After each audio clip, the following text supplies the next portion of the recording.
Macaúbas FM 103,9. Agora meio-dia, 9 minutos, estamos de volta. A gente está de volta agora para bater um papo com o Dr. Bruno, urologista, para a gente falar sobre o Novembro Azul e tirar também algumas dúvidas, né? De quem tem aí várias dúvidas. Se você quer participar com a gente, quer mandar sua pergunta, fique à vontade, tá bom? Novembro Azul é uma campanha de conscientização realizada por diversas entidades no mês de novembro, dirigida à sociedade, em especial aos homens, para conscientização a respeito de doenças masculinas, com ênfase na prevenção e no diagnóstico precoce do câncer de próstata, o segundo tipo de câncer mais comum entre os homens e o segundo que mais mata brasileiros. Para falar sobre esse assunto, sobre o câncer de próstata, né, a campanha do Novembro Azul, para tirar dúvidas, a gente fala com o Dr. Bruno, que é urologista. Boa tarde, doutor. Primeiro eu queria agradecer a sua participação. Bom dia para o senhor. Boa tarde, né? Já é mais de meio-dia. Bom, boa tarde a todos. Um prazer imenso poder estar aqui com vocês e poder falar um pouco dessa patologia tão importante que acomete tantos brasileiros todos os anos, né? Segundo dados do INCA, que é o Instituto Nacional do Câncer, que é sediado no Rio de Janeiro, a cada 7 minutos nós temos um diagnóstico de câncer de próstata e a cada 40 minutos um paciente morre devido ao câncer de próstata. Então nós temos uma importância muito, muito grande e devemos estar muito atentos. E fica aqui o meu abraço, o meu boa tarde a toda a população de Macaúbas, da zona rural, das cidades circunvizinhas que porventura possam estar nos ouvindo. E, doutor, vamos então começar aqui com a pergunta que eu acho que é importante, até porque a gente fala de câncer de próstata, mas o que é a próstata e o que é o câncer, o que causa o câncer de próstata? A próstata, ela é uma glândula que ela fica localizada abaixo da bexiga e acima do reto. A próstata, ela produz o PSA. Esse PSA é uma glicoproteína que ela vai alcalinizar o sêmen, vai tornar o sêmen mais alcalino, fazendo com que os espermatozoides tenham um meio de sobrevivência melhor, mais alcalino. O câncer de próstata, ele é fruto de uma alteração, de uma ruptura dos ductos e ácinos prostáticos, que são os ductos e os ácinos que produzem o PSA. Quando nós temos alguma alteração genética, e isso na sua grande maioria o paciente já traz consigo, né? Nós temos muitas coisas que eu vou falar para a prevenção do câncer, mas o mais importante é a carga genética que cada indivíduo traz. Então, quando nós temos essa ruptura, essa desorganização dos ductos e dos ácinos prostáticos, nós temos o câncer de próstata. Quando se tem essa desorganização, o PSA ele é jogado em uma quantidade maior na corrente sanguínea. Então, por isso que é importante você não só fazer o toque, mas também o PSA, essa combinação, toque e PSA. Então, é basicamente isso. E, então, já que o senhor já acabou de falar do PSA, qual a idade que é recomendada, né, para se fazer o PSA, para começar a prevenção do câncer de próstata? Olha, se nós formos seguir a nossa sociedade, a Sociedade Brasileira de Urologia, ela diz que se você não tem nenhum parente de primeiro grau, o que seria pai, primo, irmão, irmão, na verdade, pai, irmão, com câncer de próstata, você poderia começar aos 45 anos, né? No Brasil ainda tem aquela cultura de se começar aos 40 anos. Agora, se você tem seu pai que teve câncer, seu irmão que teve câncer de próstata, pode iniciar a sua pesquisa com 40 anos de idade. Nos Estados Unidos, se você não tem nenhum familiar de primeiro grau com câncer de próstata, eles preconizam com 55 anos, né? Para nós começa mais cedo, nós temos todas as nossas dificuldades com a saúde, de acesso. Então a nossa sociedade optou por iniciar o screening, né? A preconização, a você procurar fazer um diagnóstico de forma mais precoce. Doutor, então, tinha até já essa pergunta, né? Eu já aproveitando a sua fala, se na família houver casos de câncer de próstata, existe a possibilidade, então, do homem adquirir câncer de próstata? Se você tem seu pai que teve câncer de próstata, você tem um risco, no mínimo, 2 vezes maior do que uma pessoa que não tem ninguém na família que teve câncer de próstata. Então, esse paciente deve procurar o urologista mais cedo, de forma mais precoce. Se ele teve irmão e pai são os mais importantes, ele tem um risco muito maior. Mas também tios, né, primos também, você tem um risco um pouco menor, mas já é maior do que a população geral, né? E com homens mais jovens, podem ter o câncer de próstata ou só a partir dos 50, 60 anos é que pode ter aí um indício de câncer? Olha, veja só, nosso corpo, se você for comparar, ele não deixa de ser uma máquina, né? Uma máquina. E como toda máquina, você compra uma máquina nova, ela funciona muito bem, não quebra, né? E com o tempo, essa máquina vai ruindo, né? Ela vai apresentando defeitos, né? O nosso organismo é basicamente assim. Porém, acho que todo mundo até já passou por isso. Quem nunca comprou um aparelho novinho, o aparelho foi lá e deu um defeito, o carro foi lá e deu um defeito. Então, às vezes, nós podemos ter, né, um paciente jovem com câncer de próstata. Tivemos até um caso aqui na cidade de Macaúbas. Só que esse paciente que é muito jovem e tem um tumor de próstata, geralmente é um tumor de altíssima gravidade. É avassalador. É um tumor que ele tem uma diferenciação molecular diferente, geralmente são os adenocarcinomas mucinosos, né? Porque o mais normal, 90% dos cânceres de próstata, são os adenocarcinomas usual da próstata. Quando todo paciente jovem que apresenta algum tipo de câncer, geralmente é um câncer grave, ele é pior do que no paciente mais idoso. Pode acontecer, mas é muito raro, raríssimo, um paciente abaixo de 40, 45 anos ter o câncer de próstata. É um câncer muito mais comum acima dos 50, 60, 70 anos. Mas é possível que aconteça? Sim, é raro. É raro, mas é possível, né? Com os atuais exames como o PSA, é possível dispensar exames pela via retal na investigação do câncer de próstata? Ou só com o PSA já dá? Não, se você faz só o PSA, dá para dispensar esses exames? Qual que é a importância do exame de toque?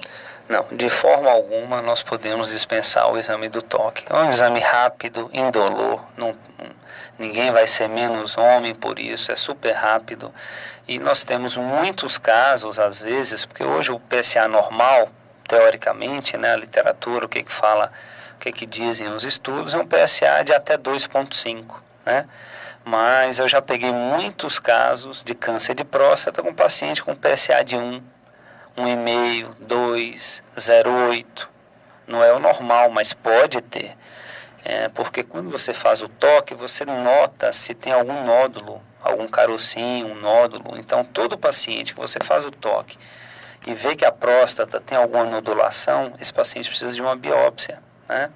Então, assim, um PSA normal não significa que ele não precise fazer o toque e que ele não possa ter uma doença. É fundamental, de extrema importância, tanto o PSA quanto o toque.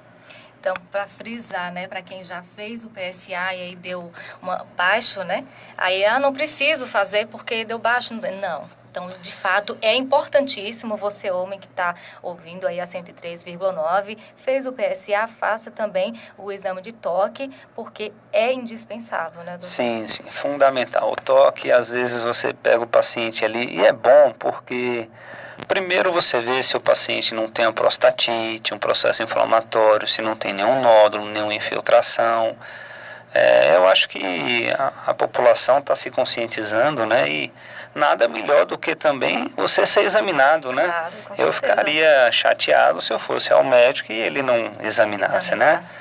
Então, não temos que ter mais esse tipo de visão, não. É um câncer que está aí na porta da gente todo dia, né? Milhares de pessoas no Brasil são diagnosticadas todos os dias, então Nós temos um serviço aqui muito bom, então eu me orgulho em dizer, porque nosso serviço é diferenciado aqui no interior da Bahia, porque nós fazemos em média 80 consultas mensais, em média de 15 a 20 cirurgias. Já fizemos quase 90 cirurgias de próstata aqui, né?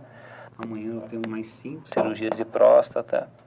E eu tenho um apoio muito grande aqui da prefeitura, do prefeito Amelinho, da secretária, de todo mundo.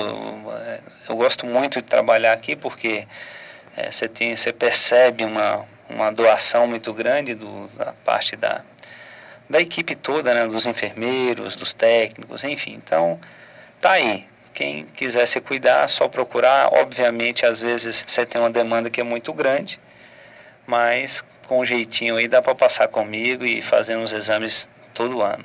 Não pode ficar deixando para lá, né? Não, de forma alguma.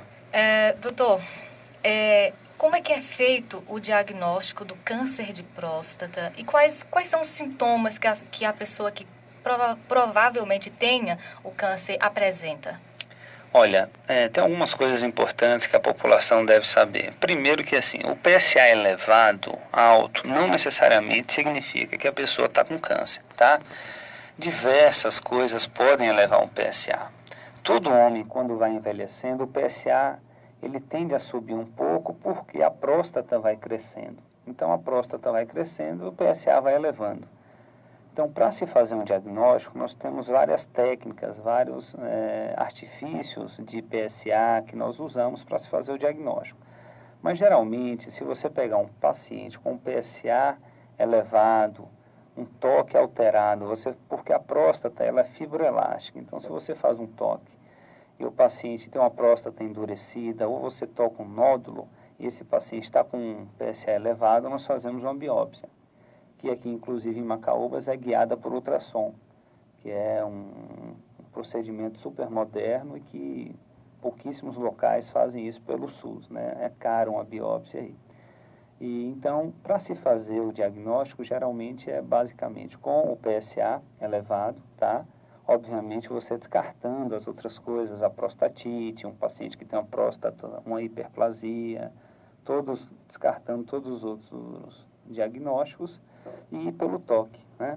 Aí, mediante a isso, você fez uma suspeição, você suspeitou, você faz uma biópsia, tira 12 pedacinhos da próstata, né? Hoje mesmo, agora, no final da tarde, nós temos 5 biópsias que eu irei fazer. Todo mês eu faço, em média, 5 biópsias aqui. E aí nós mandamos esses 12 fragmentos para o patologista, geralmente em Feira de Santana, Salvador ou Belo Horizonte. E aí a gente vai avaliar. Então, basicamente, com o PSA e o toque, o urologista já consegue fazer o diagnóstico. Aproveitando o senhor falando aí dos casos aqui na cidade, dá para o senhor, talvez não precisar, mas mais ou menos dizer como está o índice de câncer de próstata no nosso município ou na região onde o senhor atende? É alto? Está dentro do normal? É baixo? Não, a nossa casuística aqui, ela é normal. O que acontece? Hoje você pode até ouvir as pessoas falando que está tendo muito câncer em Macaúbas, na região. Não é isso. O que acontece é que hoje as pessoas estão tendo acesso ao especialista, estão tendo acesso ao exame. Então, antigamente, aquele paciente que vivia lá na zona rural, ou aqui mesmo na rua, mas que não ia no médico, hoje ele vai. Então, o paciente está tendo acesso aos exames, ele vai lá, faz o exame e descobre. Antigamente ele morria. Não tinha. Ele não ia lá, ele morria com a doença sem saber o que era. Então, assim, obviamente eu vou falar da questão da prevenção, das coisas importantes, porém, a nossa casuística está batendo. Hoje em dia a gente está fazendo mais diagnóstico porque as pessoas estão procurando se cuidar. Todo mundo quer viver. E não é viver por viver, é viver bem, né? Com qualidade de vida. Deve continuar procurando, né? Com certeza. Sempre. Quais as chances, doutor, de cura para um paciente que tenha o câncer de próstata? As chances, geralmente, são muito boas, principalmente se você pegar o paciente na fase inicial. Agora, tem paciente que ele já nasce com a doença ruim. Tem paciente que já tem, porque o câncer de próstata, ele tem 3 níveis. Ele tem o baixo risco, que é um paciente que tem uma escala chamada escala de Gleason. Ele tem uma nota 6, 3 mais 3. Quando ele tem uma nota 7, que é 3 mais 4 ou 4 mais 3, sendo que o 4 mais 3 é pior do que 3 mais 4, porque o patologista vê mais células desorganizadas no início, dando nota 7, é um paciente médio. Agora, aquele paciente que tem um Gleason 4 mais 4, 4 mais 5, 5 mais 4, ou seja, acima de 8, e toda biópsia vai dar essa nota, é um paciente de alto risco. Esse paciente geralmente não vive muito, né? E o tratamento é multimodal. O tratamento do câncer de próstata, quando ele é inicial e ele é de baixo risco, a cirurgia ela é curativa na maioria dos pacientes.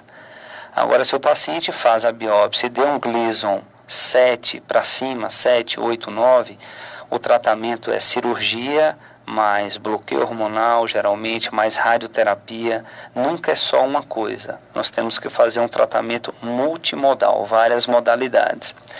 Agora, na grande maioria, se o paciente procurou a fazer um tratamento precoce, diagnosticar precocemente, ele vai viver bem, né? Então você tem uma chance de cura dependendo do grau, do estadiamento da doença do paciente. Geralmente todos fazem quimioterapia ou tratamentos, para alguns é cirúrgico, outros quimioterapia ou os dois? Geralmente no câncer de próstata não se faz quimioterapia, não. É feito bloqueio hormonal, porque é o seguinte, às vezes eu até faço aqui na cidade. É porque quem produz a comida, entre aspas, quem alimenta o câncer da próstata é a testosterona, né? E a testosterona é produzida nos testículos. Então, para se fazer o bloqueio hormonal central, tem duas formas. Ou você faz uma orquiectomia, que é a retirada dos testículos, né? Ou você pode fazer também com bloqueio androgênico, que você vai bloquear lá em cima, lá no cérebro, lá na hipófise, que é o bloqueio central, que a gente dá uma medicação que chama Zoladex. Só que os dois têm eficácias semelhantes, né? Então, para o paciente, às vezes, não ir lá para Conquista, para Salvador, a cada 15 dias só para tomar uma injeção, e os resultados são semelhantes, eu faço aqui mesmo e já faço a castração do paciente. Feito isso, ele melhora muito. Eu já vi paciente levantar da cama. Paciente, porque o câncer de próstata, quando ele começa a espalhar, ele espalha primeiro para os ossos. O paciente começa a ter uma dor, assim, uma dor que ele fica em cima da cama, ele não consegue comer, ele não consegue andar, é uma dor que ele tem que tomar morfina todo dia. Aí, se você vai lá, eu já vi um paciente que eu fiz há uns 6 meses lá na cidade que eu moro, em Bom Jesus da Lapa. Ele estava com câncer de próstata já em toda a coluna quase, e já chegou no meu consultório na maca, deitado, não conseguia fazer mais nada. Eu fui e tirei os 2 testículos. 1 mês depois ele já voltou caminhando, porque você tem uma melhora muito grande. Ele vai ficar curado? Não. Esse bloqueio hormonal, ele alivia muito o paciente de 6 meses a 1 ano e meio. Infelizmente, depois disso o câncer volta a vencer. Aí o câncer voltando a vencer, ele vai acabar falecendo. Então, assim, obviamente que todos nós devemos nos preocupar e fazer uma prevenção. Mas tem pacientes e pacientes, né? O paciente que já nasce com um câncer, um tumor mais agressivo, esse tem que correr, tem que fazer os tratamentos, mas é mais difícil. É muito mais difícil você segurar, né? Entendi. Ô, doutor, e quais são os riscos para a cirurgia, quem precisa fazer a cirurgia, que tem o câncer de próstata? Tem aquela questão do machismo, né? Se fizer, eu vou ter esse problema, aquele outro, não quero fazer. Tem risco? Quais são vamos dizer assim, para não dizer as sequelas? Né? Veja só, o câncer de próstata tem 2 coisas fundamentais que a gente precisa falar com o homem, né? Que é a questão da potência e a questão da continência. Por quê? A próstata, ela fica muito escondida e os nervos que inervam o pênis, os nervos penianos, eles passam na lateral da próstata. E às vezes eles ficam grudados na próstata. Então você tem que optar em tratar o câncer, você quer tirar o câncer. E às vezes você vai ter que cortar os nervos, né? E o paciente vai ficar impotente. Outra coisa que pode acontecer é a questão da incontinência, né? Pode ter essa incontinência. No caso da incontinência, graças a Deus, assim, os resultados são bons, né? 90% de continência. Agora, a potência depende muito. Às vezes o paciente já não tem lá essa potência, né? É diabético, é obeso, fuma. Às vezes ele já não é muito potente. E com a cirurgia, com o trauma, ele pode ficar impotente. Tem um tipo de cirurgia que eu faço em São Paulo, que é a cirurgia robótica. Essa cirurgia, você tem uma chance muito maior de preservar os nervos, porque o robô ele tem 4 braços, uma imagem 10 vezes ampliada, né? E como ele custa 11 milhões, não temos ainda na Bahia o robô. Mas eu faço, fui o segundo médico da Bahia a fazer esse tipo de cirurgia, eu faço em São Paulo. Já levei muitos pacientes daqui para fazer lá. Nesse tipo de cirurgia, você tem uma chance muito alta de você continuar tendo ereção, tendo as relações sexuais e ficar continente, né?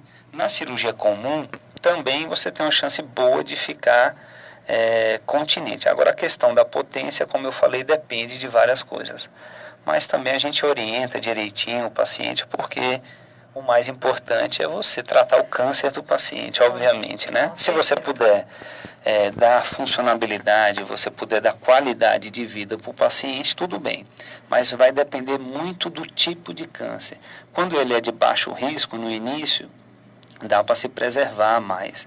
Agora, quando é um câncer mais agressivo, de alto risco, aí não tem muita conversa. Eu não vou muito me preocupar com os nervos, não. Eu quero tirar o câncer. Tirar o câncer é o mais importante, com né, certeza. doutor? E diante de tudo que já foi esclarecido, de todas as dúvidas que o doutor Bruno já tirou, a gente fala de prevenção, porque prevenir, com certeza, é sempre melhor que remediar. Tem como prevenir, doutor? Tem? Tem, assim... Tem algumas medidas que são muito importantes. Agora, como eu falei, infelizmente, 70% dos cânceres de próstata, eles são genéticos. O indivíduo que nasceu 70%? O indivíduo que nasceu com aquela predileção, com aquele risco de desenvolver o câncer de próstata, porque ele traz consigo essa bagagem, essa alteração genética, ele vai desenvolver. Agora sim, comida gordurosa, sedentarismo, tabagismo, né? Você fumar, são fatores de risco comprovadamente importantes para você desenvolver o câncer de próstata. Então tem que procurar ter bons hábitos alimentares, comer folhas verdes, leguminosas, as leguminosas ricas em carotenoides, quais são? Tomates, cenouras são muito importantes, comprovadamente importantes.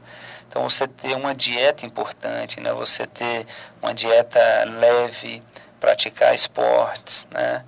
Evitar o etilismo em exagero, né? Não estou falando que você não possa usar o álcool, mas de forma moderada. Evitar o cigarro, sou totalmente contra, não pode, né? O alcoolismo eu me refiro eventualmente socialmente só, também não estou aqui dizendo que você pode sair bebendo. São coisas que são ruins, né? Então, a obesidade. Agora, infelizmente, na sua grande maioria, essa alteração genética. Agora, tudo isso é muito importante para que você tenha, além de qualidade de vida, você diminua a chance de você ter um câncer de próstata. Muito bem. Nós estamos falando com o médico urologista, Dr. Bruno, para você que sintonizou o seu rádio agora na 103,9, falando do Novembro Azul, tirando dúvidas sobre o câncer de próstata. A Macaúbas FM, juntamente com a Clínica IRM, o Laboratório Pesquisa, também está nessa campanha do Novembro Azul, na prevenção do câncer de próstata. Se eu não me engano, o Dr. Bruno atende na Clínica IRM, né, doutor? Sim, sim. Então, aproveite, não só agora no novembro, né, que a gente faz a campanha, mas sempre para se prevenir, para procurar um médico urologista, para você talvez, quem sabe, né, doutor, evitar ter esse problema mais à frente, porque às vezes não tem como evitar, mas dá para tratar, dá para ter uma boa vida. O grande lance, entre aspas, a grande jogada de qualquer tipo de câncer é a prevenção. É a prevenção. Porque se você descobrir precoce, você tem uma chance alta de cura. A próstata, o câncer de próstata, ele não dá sintomas. Porque ele nasce na periferia, ele nasce na borda da próstata. Então, como o canal da urina passa no meio da próstata, o paciente, ele não sente nada. Fala, mas por que eu vou no urologista? Eu não estou sentindo nada. E quando ele começa a invadir, ele já está muito avançado. Então, é uma ilusão o paciente achar que, como ele não está sentindo nada, que ele não precisa fazer. Não precisa procurar o profissional. Se ele começar a sentir, já vai ser tarde, né? Então, é importante e fica aqui a minha orientação para que vocês...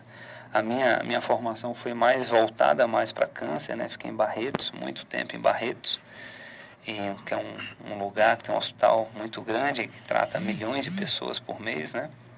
Então, esse é o objetivo, de poder orientar a população da cidade de Macaúbas, que faz um trabalho aqui que você quase não vê na região, nem Vitória da Conquista tem um trabalho tão bacana, tem Caetité também um trabalho legal, mas o nosso é um trabalho muito bacana, né? Que o pessoal todo está de parabéns aí por essa iniciativa e que a gente continue aí ajudando os homens, né, a fazer. Amanhã nós teremos uma palestra na feira, né, às 7 horas da manhã, pontualmente, porque amanhã tem muitas cirurgias, quase 16 cirurgias para fazer, então a gente vai começar às 7 pontualmente, onde eu irei falar sobre o câncer de próstata, sobre todas as suas nuances aí, orientar a população. Vai ter também a feira da saúde, aferição de pressão arterial, de glicemia capilar. Então, fica aqui o meu convite para toda a população de Macaúbas, da cidade, da zona rural e também das cidades circunvizinhas que porventura possam estar na feira amanhã. Tá certo, então tá feito o convite. Amanhã, dia 10 de novembro, na Rua da Feira, às 7 da manhã, Dr. Bruno, urologista, estará palestrando, falando sobre o câncer de próstata. Doutor, muito obrigada mais uma vez pela participação, pelos esclarecimentos. Estamos aqui sempre de portas abertas, né, para recebê-los, o senhor e qualquer profissional que venha fazer esclarecimentos na área da saúde, que é de extrema importância para os nossos ouvintes. Eu que agradeço, uma boa tarde a todos e vamos lá, vamos todos contra o câncer de próstata. Obrigada, doutor. Boa tarde. 12h37.